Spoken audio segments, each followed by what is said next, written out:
actor-oriented questions than model-oriented questions there. All right, next up we have Melissa Tyree from Itography. Howdy. Howdy.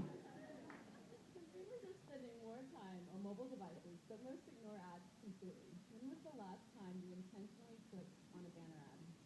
At Itography, we're changing the game and making mobile advertising fun. In the Itography game, players collect, move, and socially share virtual items that serve as ads to win rewards from brands. For example, Samsung could introduce an item collection in the game based on their latest line of TVs.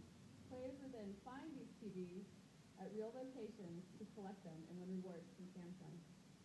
Keep in mind that these are virtual representations of real products. We don't leave TVs on street corners.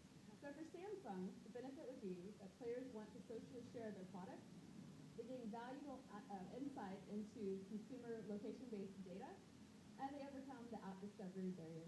So we're looking for brands and investors who want to help us cure ad blindness.